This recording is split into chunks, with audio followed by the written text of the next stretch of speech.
As you learned in the previous lesson, the first part of the three-part test is legitimacy. You probably noticed that the legitimate purposes are open to broad interpretation. Therefore, it is not sufficient for a law to simply state one of these purposes as a goal. It must also satisfy the next two factors of the test to be a permissible restriction under international law. The next factor we're going to discuss is that the restriction must be provided by law, otherwise known as the legality standard.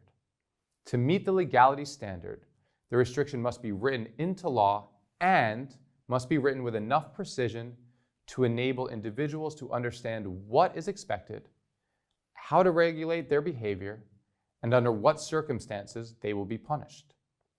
If the law is vague, it gives government authorities too much discretion to enforce the law. This leads to arbitrary decision-making, whereby otherwise legitimate behavior is prohibited.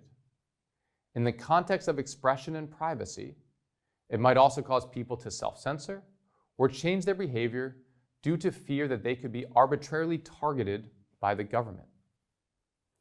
The third and final factor of the test is that the restriction must be proportionate and be the least restrictive means to achieve the government's aim. This is known as the proportionality standard.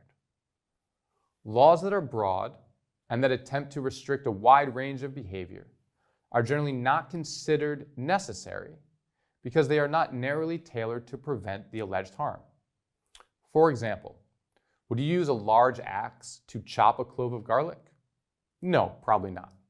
Not only could swinging an axe in the kitchen cause harm to the people around you and your kitchen cabinets, but you're also more likely to break the cutting board instead of actually chopping the garlic.